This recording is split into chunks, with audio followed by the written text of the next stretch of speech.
Привет, друзья! Надеюсь, меня хорошо слышно, видно. Сегодня в Москве замечательный день, и мы поговорим сегодня о Шотландии, как я уже и говорила. Hello everyone. Hello, Eugene. Hello, John. Сегодня я начинаю свой цикл передач, цикл прямых эфиров о Великобритании. Как многие из вас уже знают, Великобритания делится на 4 части. Это Шотландия, Англия, Уэльс и Северная Ирландия. И сегодня я хочу поговорить о Шотландии. И приглашенным гостем мной будет Джон, так как он родился в Шотландии, провел там большую часть своей жизни. В следующий четверг мы будем говорить про Англию, наиболее posh часть Великобритании.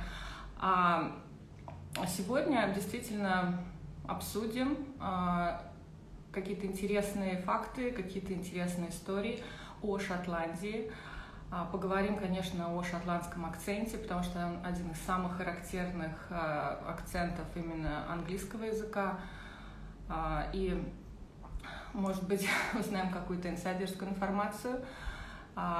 Все, наверное, из вас, может быть, многие видели фильм «Храброе сердце», «Brave Heart». Многие, я знаю, мои подписчики являются также фанатами сериала «Outlander». И я знаю, что многие люди хотят смотреть фильмы, в том числе «Outlander», именно в оригинале, без субтитров, потому что действительно шотландская речь звучит очень необычно, очень самобытно. Но действительно, русский человек в Шотландии чувствует себя увереннее, наверное, чем в Лондоне, чем в Англии, потому что русский акцент, он очень похож на шотландский, то есть какие-то звуки, они действительно совпадают. То самое вот раскатистое «р», которого в классическом британском произношении его стараются избегать, его фактически нет, то в Шотландии оно присутствует во многих словах, во многих сленговых выражениях. И вот этот вот «р», которого также учат многих русских детей логопеды произносить, в Шотландии тоже этот звук ставят детям. И еще один есть звук «х», который тоже многие стараются избегать в классическом британском «posh» произношении, но в шотландском, опять же, диалекте без него никуда.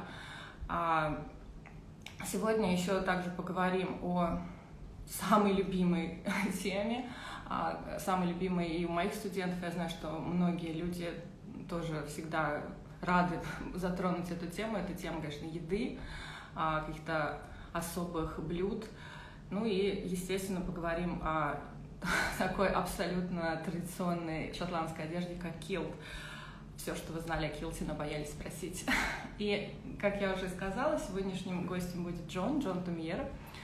Сейчас он находится в Эдинбурге, и надеюсь, что сейчас он сможет к нам присоединиться. Сразу говорю, язык эфира будет английский, но сегодня я буду переводить, потому что действительно хочется поделиться с вами очень интересной информацией, в том числе каких-то действительно нюансах, которые невозможно погуглить, невозможно где-то просто прочитать в газете, журнале.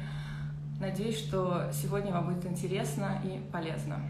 So, John, I hope you can join us now. Is everything okay on your side? Oh, hello, Светлана. Да, пока Джон к нам присоединяется. John, please join us now. It's time. И хочу сразу, пока Джон присоединяется к нам, задавайте вопросы. Может быть, оставляйте комментарии, мы будем рады ответить и, опять же, быть полезными. Oh, hello, John. Yeah. Oh, hello again. Yeah, how are you today?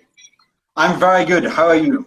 Yeah, it's absolutely great weather here. So yeah, it's sunny. And for once in Scotland, the sun is shining as well. Yeah? Oh, yeah. I am almost blind because the sun is coming straight through the window. So finally, yeah. you see the bridge. The bridge is walking now. We can share our good weather with you. Thank you very much.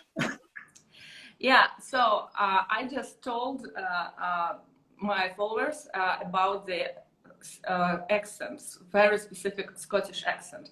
And also I mentioned two sounds that are very, very similar. It sounds yeah, and, Yeah. and this very strange sound, maybe it's strange for English people, right? It's not easy to pronounce if you're not familiar with this sound. So no, because it doesn't look like how it would sound. But what you're calling the brr sound, in Scotland we call it the burl, which is so the Scottish burl is the br sound that we apply to quite a few words, and it's really a very Scottish thing. So, for example, if something is broken, that it's this kind of almost like if you were to see it, it would be B-R-R-R-R-O-K-E. So it's a very pronounced brook. What are the words, I mean, are there many words that you can use this sound? То есть я хочу спросить Джона, много ли действительно слов, содержащих этот звук, и действительно ли он так важен, действительно ли он так широко употребим. So, John, yeah, are there many words, or many like very common words that contain this sound? Well, in Scots, really, in Scots English, really anything that starts with a BR. So, break to break, broken. There's also a particular Scottish word, which means something is good, and that is bra. And bra is you still hear that a lot in Scotland. Ну, Джон говорит, что вот это вот раскатистое «р», оно, как правило, произносится после звука «б». То есть все слова, вот, например, как «broken», когда что-то ломается, то шотландец скажет «oh, it's broken», and it will sound like B-R-R-R, oaken. Yeah. And also there's a very specific word, right, bro? То есть есть одно также очень специфическое шотландское слово «bro», right, John? Very good, very good. И мы говорим, то есть шотландцы говорят его, когда что-то либо очень-очень красивое, либо что-то очень вкусное, либо что-то очень пахнет хорошо, то есть хотят выразить свое восхищение. Это могут быть люди, это могут быть предметы, это может быть еда. So, John, when do you say bro? It's something when it can smell good or it can taste good, right? It can taste or it can smell good. I was also, you mentioned the films Braveheart. Yeah. And I think maybe you mentioned Outlander. I don't know, but yes, yes I did. You will have heard them use the word bra in those films as well. So it is still used in Scotland today. But yeah, if something's bra, it's like it's bra food you've got. It's good food you've got. Джон, да, говорит, что это очень такое аутентичное шотландское слово, и опять же, если кто из вас уже смотрел фильм «Храброе сердце» или же хотя бы даже одну из серий сериала «Outlander», то это слово очень широко употребимо, потому что это действительно типичное шотландское слово, и говорится вот бро, it's nothing, бро, right? Yeah, you're like when I try to speak Russian, you have to put your full body into it. It's bro. Bro. There you go. Good. Excellent. Yeah, and so if we mention bro food, so what? Yeah, what food is popular in Russia? Or in Scotland? Sorry, I tried to say Russia, bro, Russia. Russia. Yeah. Я хочу спросить Джона, так как он упомянул вот эту восхитительную классную еду, какая же еда является самой популярной, самой бро в Шотландии? So, Joe, what is bro food in Scotland? Okay, so bro food in Scotland.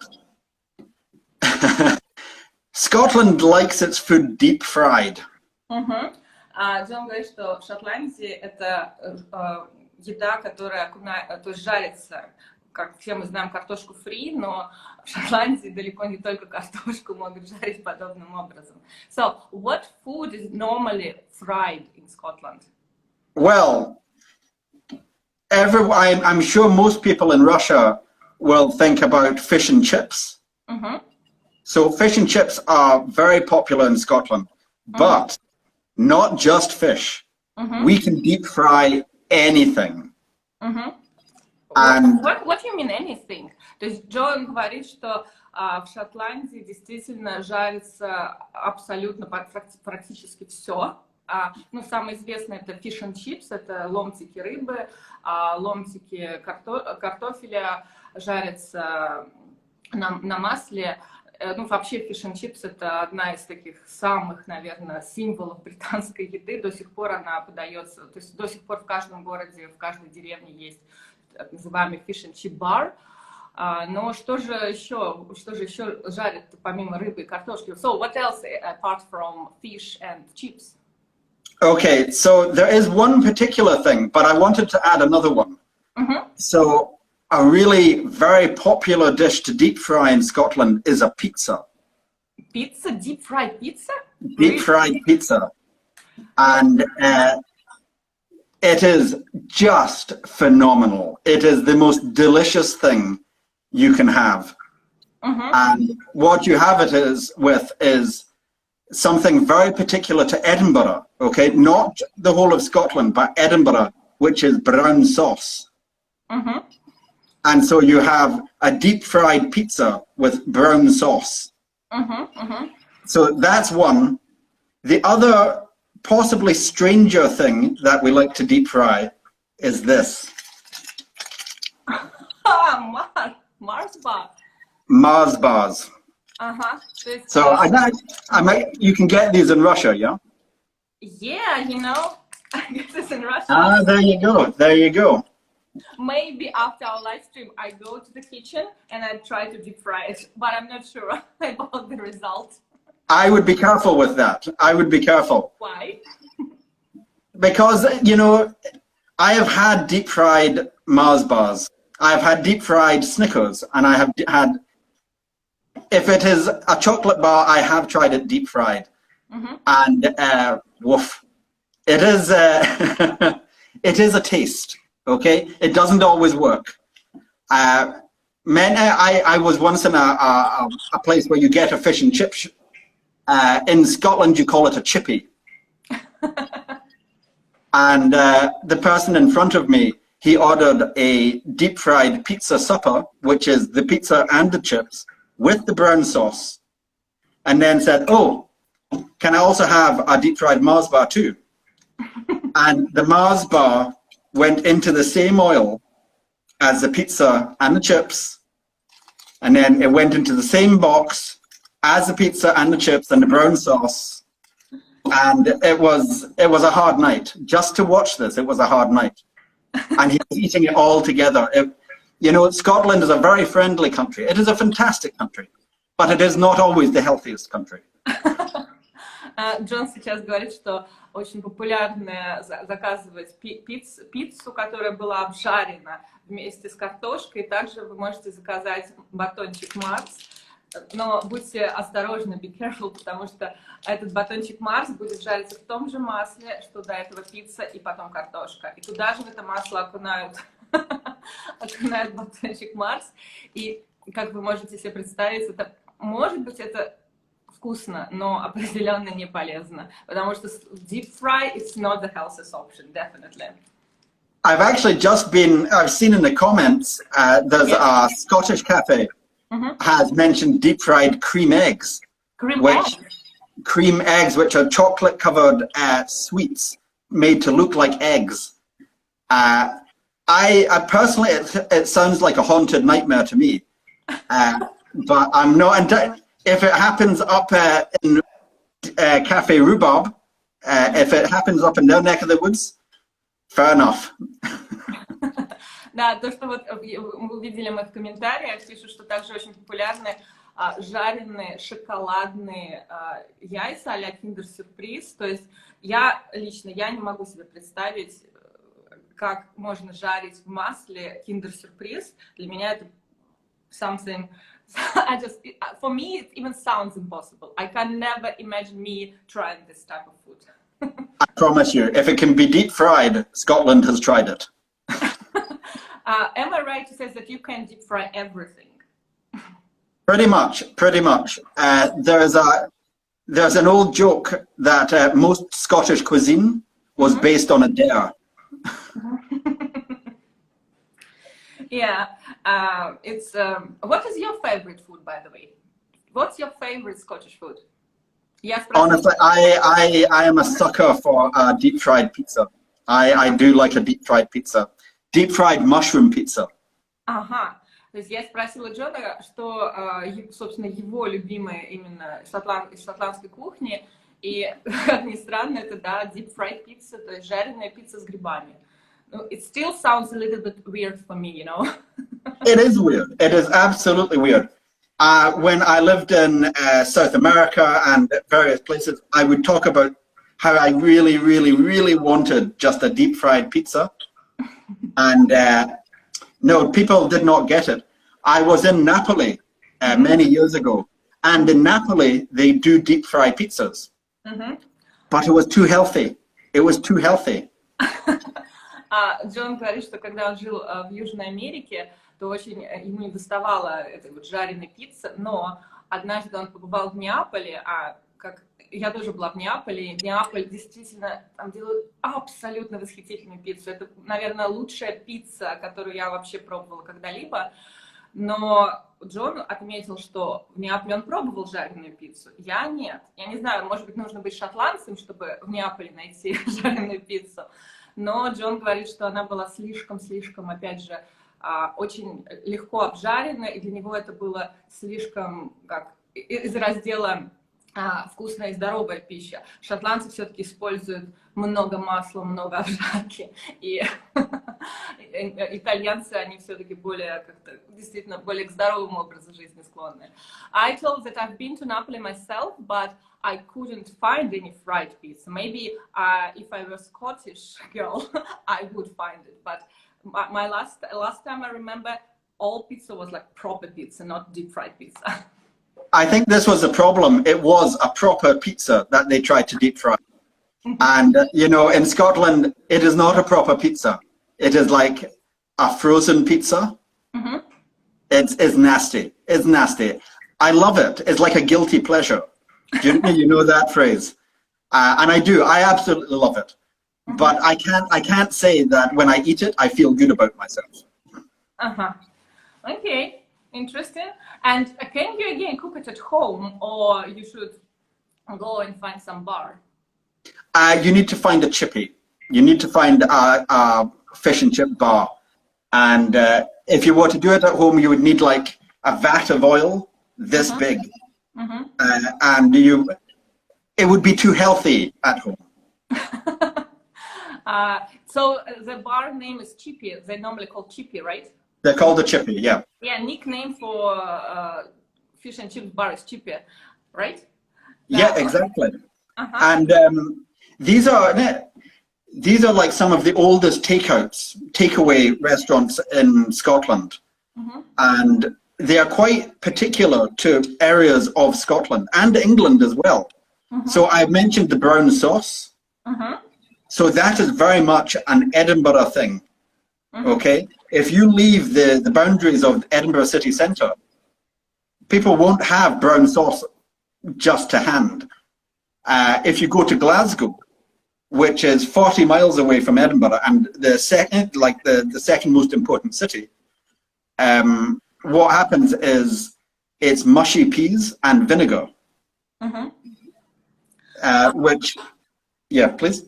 No, I just want to translate this piece because что Джон говорит, что даже несмотря на то, что между Эдинбургом и Глазго всего 40 миль, а Глазго это второй по величине город в Шотландии, в Эдинбурге везде вот fish and chips, они по-шотландски называются чипи, очень смешное название, чипи. Let's go to чипи.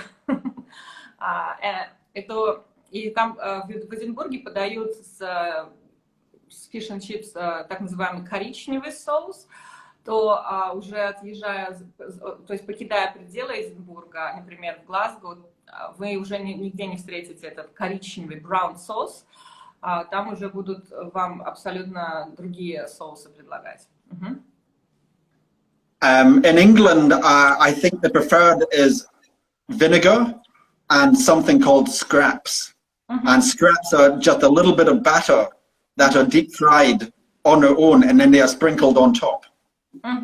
Ну, и опять же, говоря о различии между Шотландией и Англией, в Англии там подают уже уксус и так называемое, и маслом поливают сверху. То есть fish and chips это действительно, как я уже и сказала, это одно из самых известных, самых популярных видов фастфуда в Великобритании, но гарниры и соусы разнятся от города к городу, и уж тем более от Шотландии и Англии.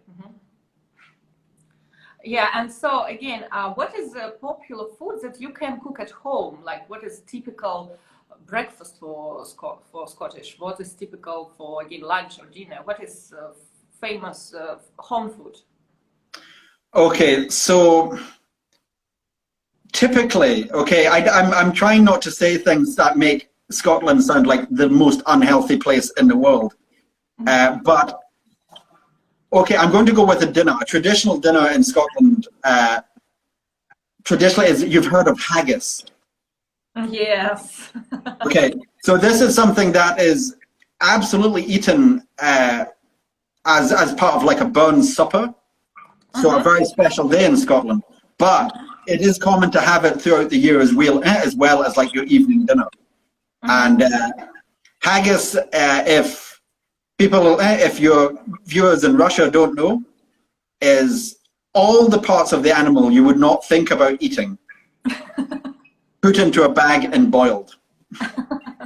Ну, да, для тех, кто не знает, что такое хаггис, хотя в Москве был даже, я помню, паб какой-то называемый хаггис, и там подавали действительно хаггис как в качестве закуски. Хаггис — это блюдо из потрохов, то есть мяса там нет, но там есть, собственно, потроха и потроха и потроха. То есть все виды потрохов — это сердце, печень, легкие и так далее.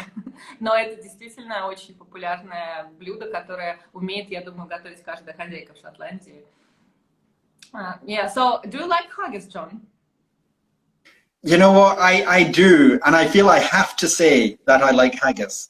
But when I was teaching English years ago, it was my job to take all the students out to eat haggis.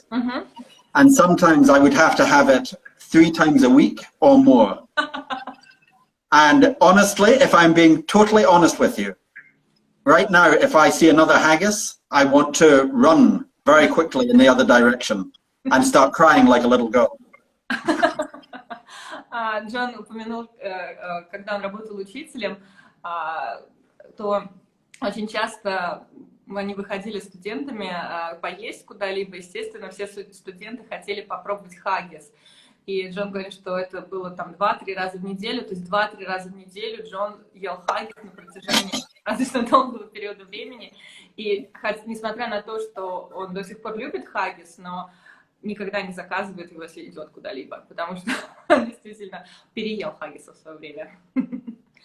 Yeah, okay, thank you for this funny story.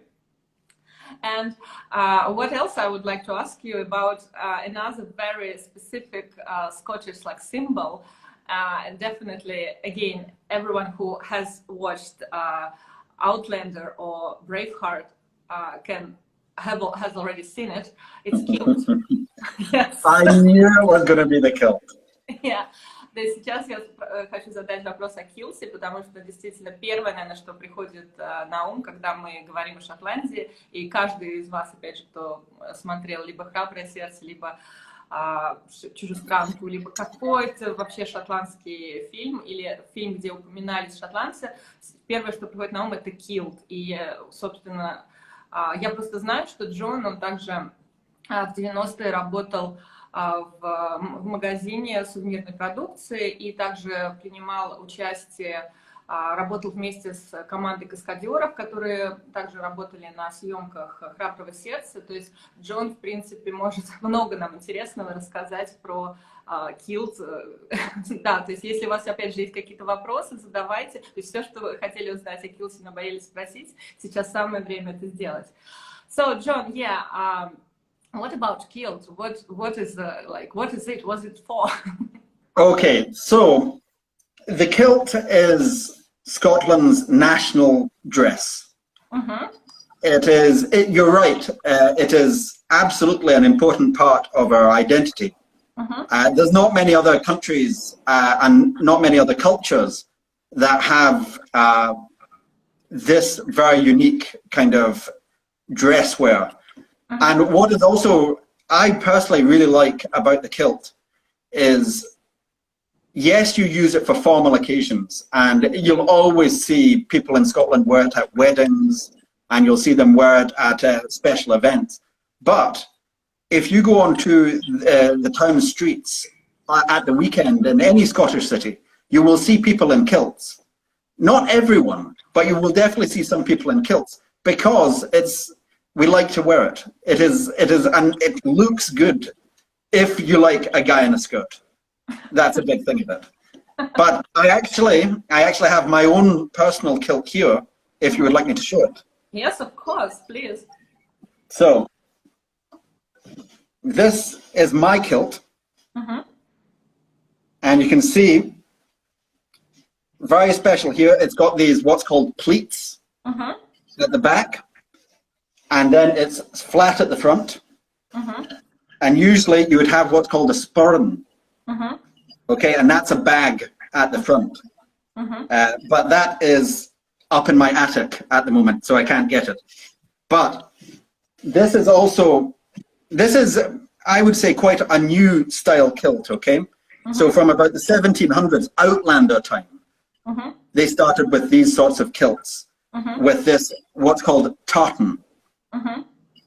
Okay, and that's when you started getting all these kind of funky colors and looks. Now, I don't know an awful lot about the background of how tartan came about. I'm going to be honest with that. I just wear it. This tartan is called the Ancient Hunter Robertson, and that's to do apparently with my family. Again, I don't know for sure, but I like this kilt. But this is very, very different to what kilts used to be. So yeah, you will... sorry, can I just translate for people? Very interesting information. I really would like to share this information, okay? То есть, что такое килт? Действительно, это действительно аутентичная одежда шотландцев, и немного наций есть в мире, у которых, ну, то есть в России это, наверное, кокошник, сарафан, да, вот в Шотландии это килт, и действительно в основном на любом каком-то торжественном событии, особом событии все носят килты, да, то есть это может быть свадьба, это может быть какое-то празднование дня рождения, то есть чем более торжественно событие, тем ну, не то что чаще, тем всегда вы увидите шотландцев в килтах.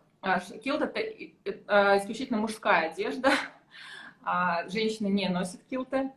И сам килт, как показал Джон, он с одной стороны в складку, с другой стороны ткань без каких-либо складок. И, как правило, носится на килте некая сумка. К сожалению, да, у Джона сумки не представлены сейчас в кадре. Но, опять же, килт это не только килт. К килту всегда прилагается особая сумка. И тот килт, который сейчас показывал Джон, это килт, который как раз времен чужестранки, то есть именно так он выглядел во времена Бонни Принц Чарли, то есть все, кто смотрел «Чужестранку», действительно, шотландцы носили именно такого образа и подобия килта. Но вот Джон хочет сейчас сказать, что в средневековые времена килт был немножко другим, и сейчас мы узнаем, каким именно другим. So, yes, John, so I think you would like to now tell us about medieval age, right? What was... Yes, so we're looking at kind of 1300s age in Scotland. And the kilts were very, very different then. So you've seen this kilt. It'll wrap around me without a problem, and that's it. It's it. You belt it up, you put on your sporran, you're fine. The original kilts were very, very long, lots and lots of material, 8 meters of material in an original kilt. And I actually have a lot of personal experience with this type of kilt because my first ever job was working in a tourist shop. And it was every morning we would arrive into the shop and lay out 8 meters of material.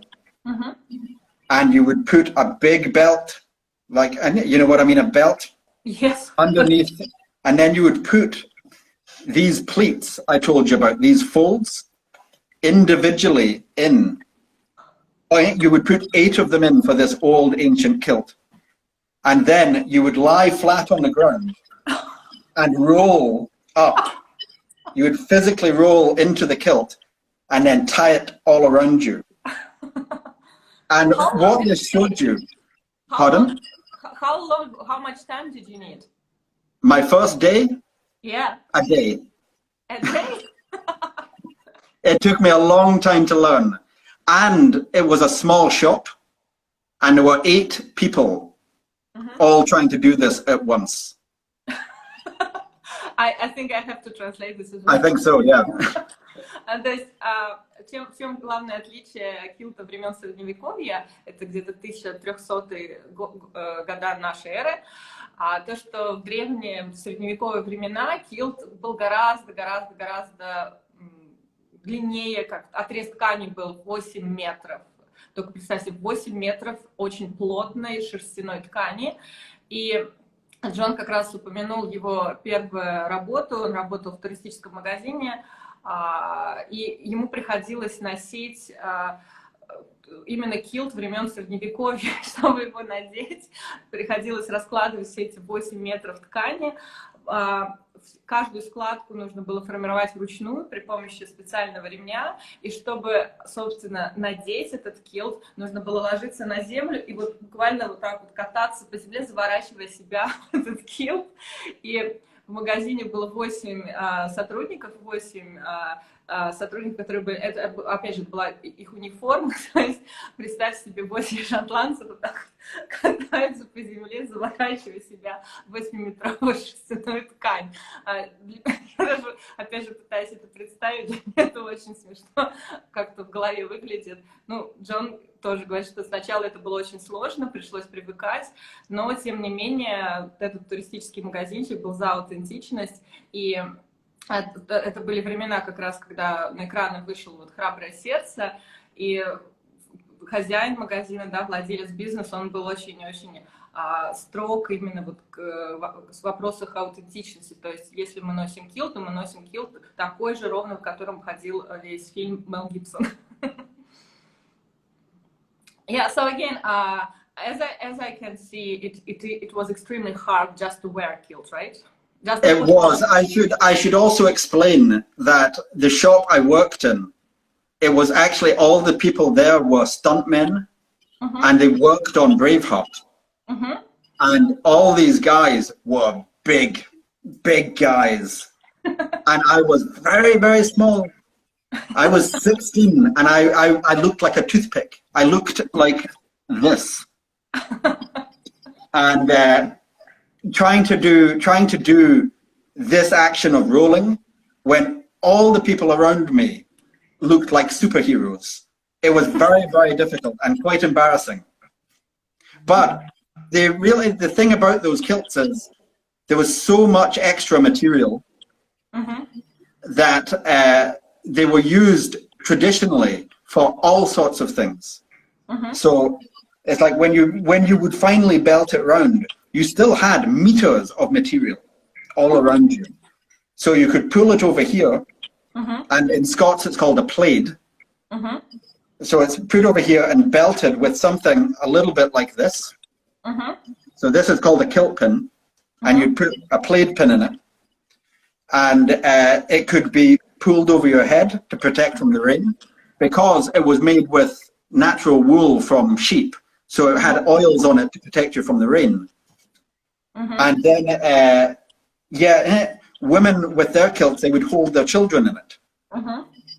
But So it was you're not supposed to wear kilts, right? no, in those days, yes, women wore kilts.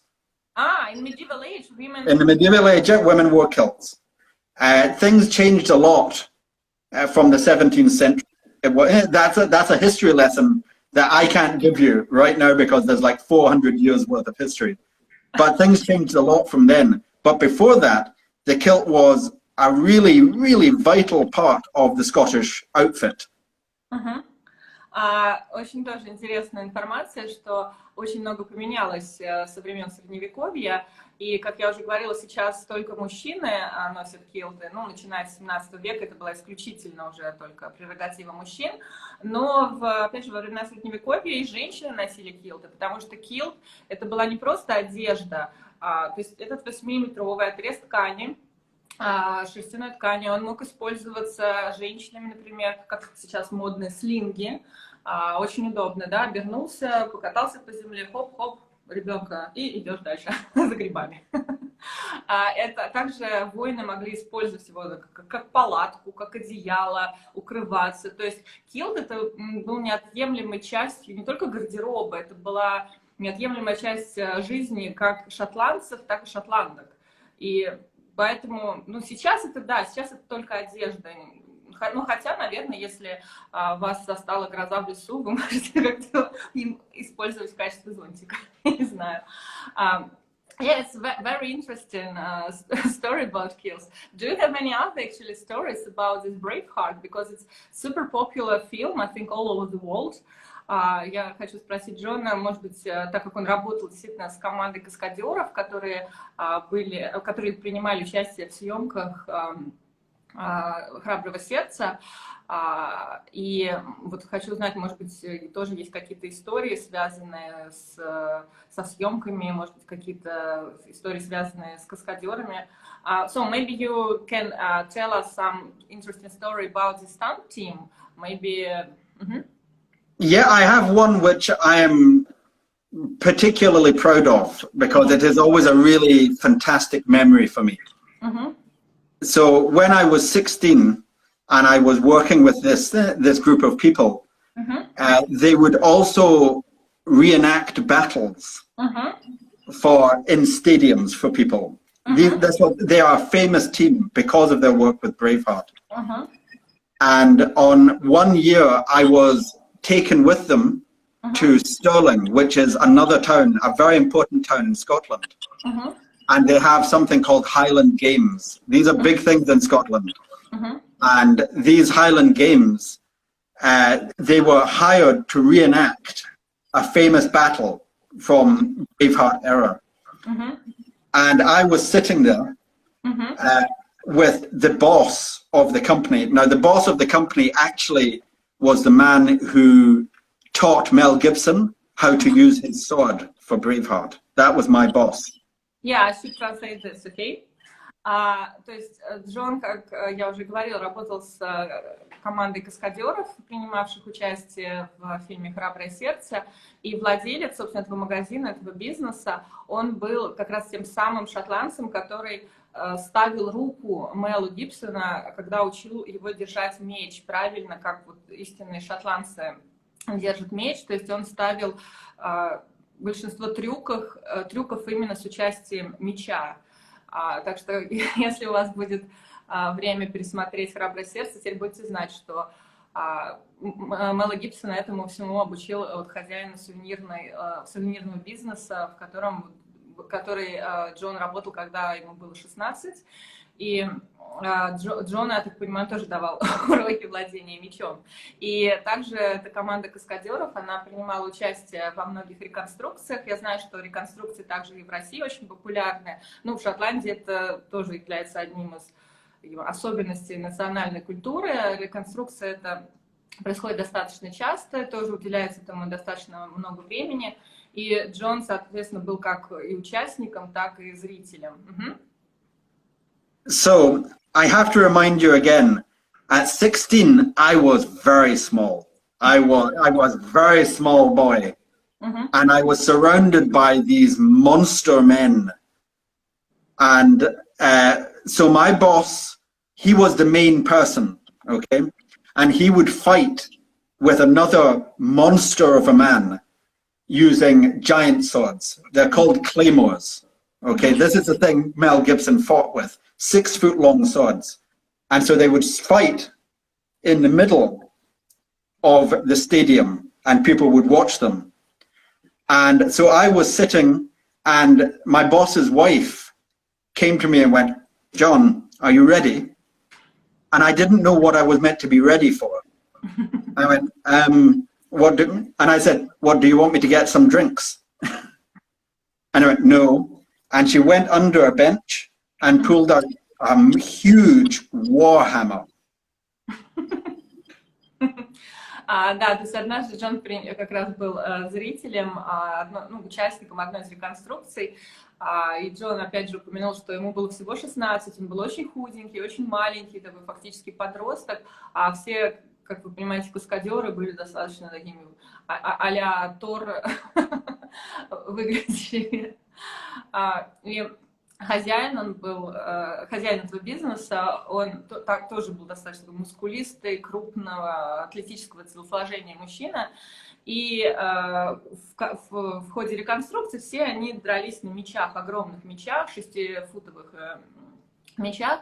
И однажды, то есть в какой-то момент подошла к Джону жена хозяина и дает ему огромный тоже боевой, там, можно сказать, молот. Опять же, вот если кто смотрел фильм «Тор», да, то могут представить себе, какого размера и какого веса это орудие. И говорит, она ему сказала: "Джон, ты готов?" И вот достает этот огромный агрегат. И so what, John, what's happened next?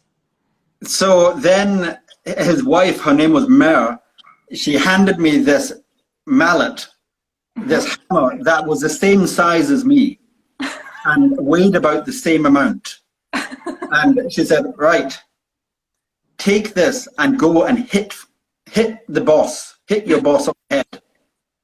And I was there going, I was not happy, but I did it.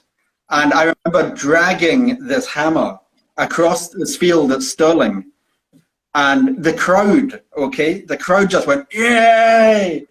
when I was walking, and it was such an amazing feeling. But while this was happening, my boss was still sword fighting. He didn't know I was there. And so I am dragging this hammer, and I had to I couldn't lift it, so I had to spin in a circle to get momentum until it would lift off the ground. And just by luck, on one of the turns, it hit my boss chick in the head. And the rules of the game are, if he's hit, he had to go on the ground. And so he was hit and he fell on the ground. And I had the hammer, I went like this, and the crowd again just went, "Yay!" And it's a memory it was something I will never ever forget.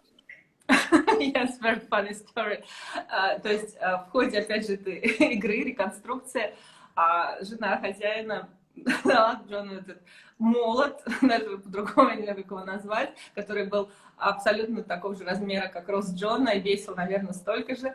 И Джон даже не смог его поднять, он шел и волочил его за собой по полю, толпа вокруг улюлюкала, скандировала, босс, да, то есть он продолжал сражение на мечах, то, что реконструкция идет, да, игра идет, и он не мог видеть Джона, так как Джон был позади него, и Джон, опять же, говорит, что он даже не мог поднять этот меч, он просто начал так вот раскручивать вокруг себя, и по счастливой случайности, когда вот он стоял, еле, опять же, держась на ногах, раскручивая этот молот вокруг себя, в какой-то момент молот ударил этого несчастного хозяина по голове, вот тот упал, и согласно правилам игры, как только тебя ударили, как только ты упал, все, ты не можешь подняться, и победителем автоматически становится тот, кто, собственно, ударил.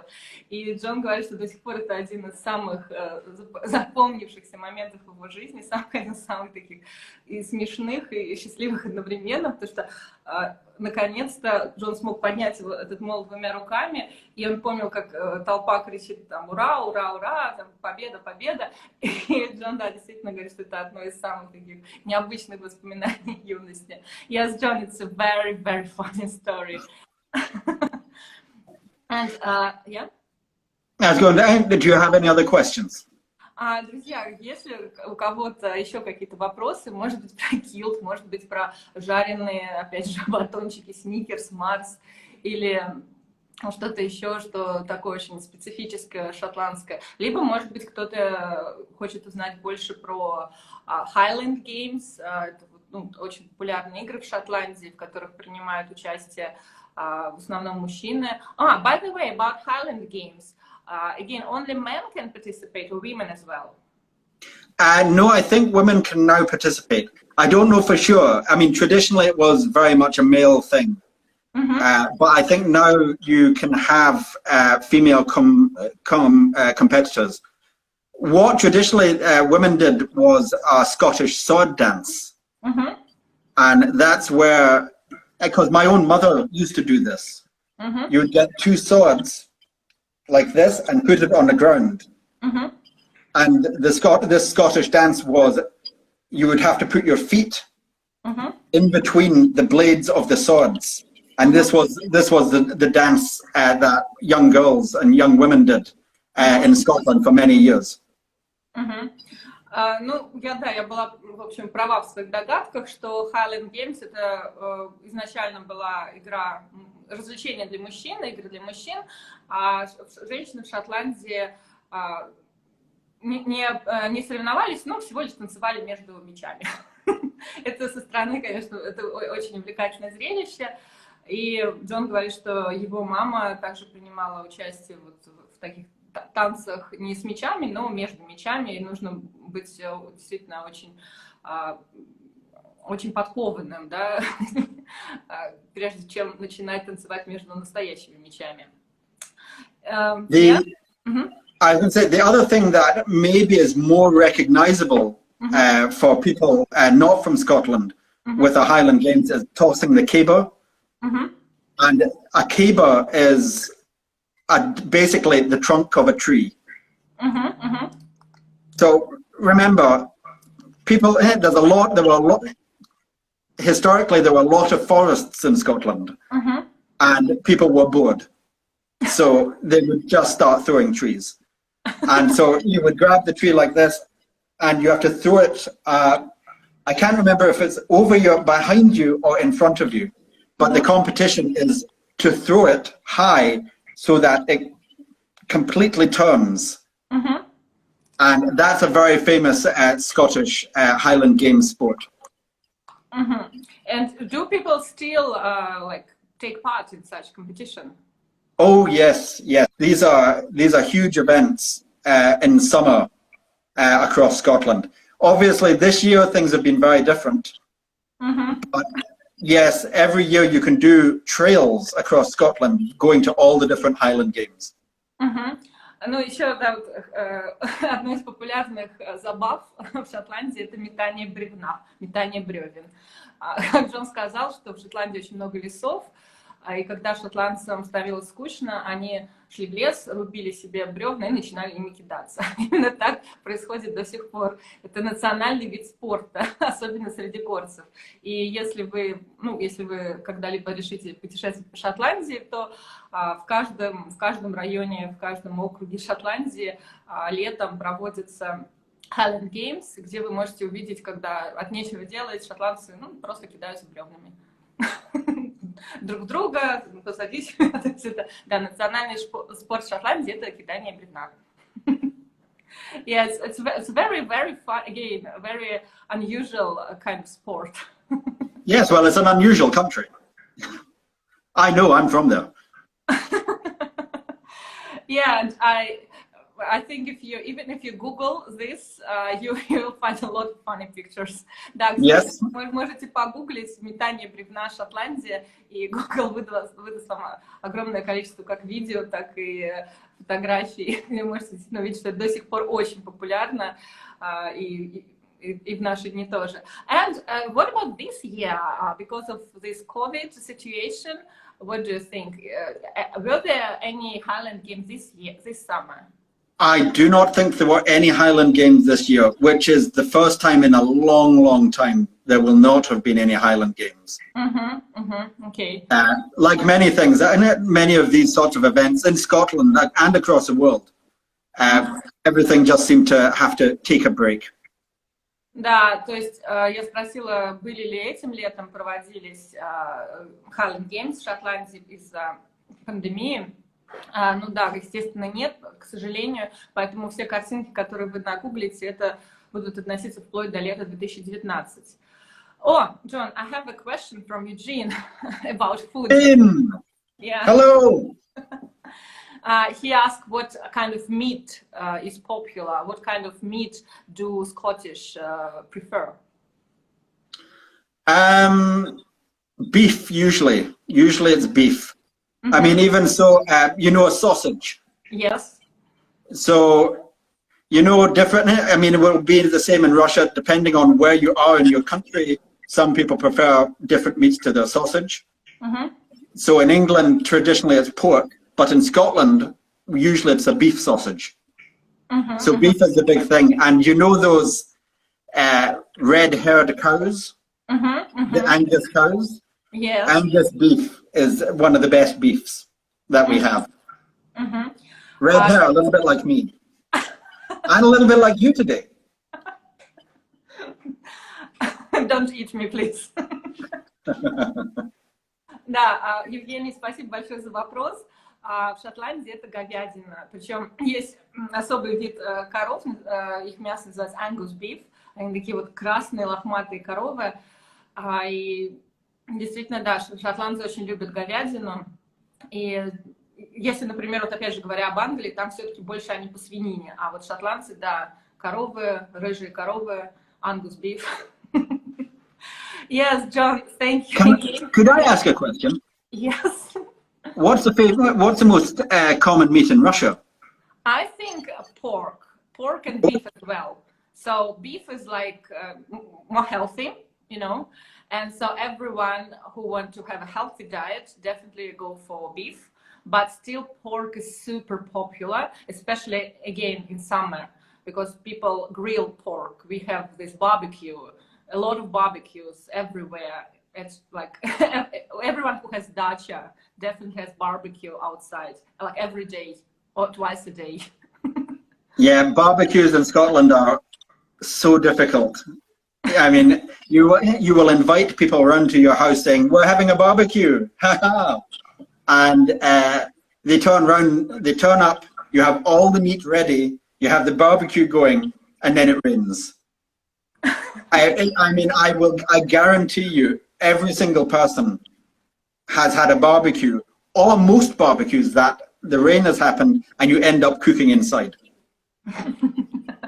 Да, Джон говорит, что... То есть Джон спросил, какое мясо популярно в России. Естественно, это свинина в основном, да, свинина, также говядина, но все-таки свинина больше у нас популярна в качестве шашлыка, и, наверное, опять же, каждый русский мужчина имеет свой секретный рецепт маринования шашлыка, и я сказала, что в России действительно, особенно летом, в любом парке, у любого водоема, особенно люди, у которых есть дача, они шашлычат, даже есть такое шашлыкинг уже выражение, максимально часто. Но Джон говорит, что шашлыки и Шотландия, они немножко разнесены, потому что в Шотландии очень переменчивая погода, очень часто идут дожди, и даже если вы приглашаете гостей, друзей на шашлыки в Шотландии, то уже когда все готово, мясо замариновано, угли дошли до нужной кондиции, может, и в 99% случаев начинается дождь, и вся процессия перемещается в дом.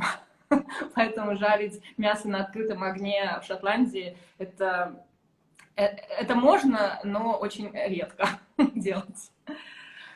Yes. So, okay, John, thank you again for joining us today. It was amazing. It was very funny. And I hope to see you next week, next Thursday. And we will, next Thursday, we will talk about England, about posh England. I'll do my best to find a posh accent. I know you will, yeah. So, okay, cheers for now. And again, thank you for having me. Yeah, thank you. Друзья, надеюсь, этот эфир был, опять же, вам интересен, полезен. Мне кажется, это были очень смешные истории, с одной стороны, но и такой был краткий экскурс в историю. Надеюсь, всех увидеть вас в следующий четверг. Мы уже будем говорить про Англию, про королеву Елизавету, принца Чарльза и про то, чем отличается как раз вот этот красивый posh accent, Sussex accent. Какие, опять же, есть мифы, предубеждения, предрассудки о сливках английского общества. Опять же, надеюсь быть вам полезной. Если у вас остались какие-то вопросы, можете писать мне в личные сообщения, в директ, опять же, в WhatsApp. И спасибо, что были со мной сегодня, что были с нами сегодня. Okay, cheers for now.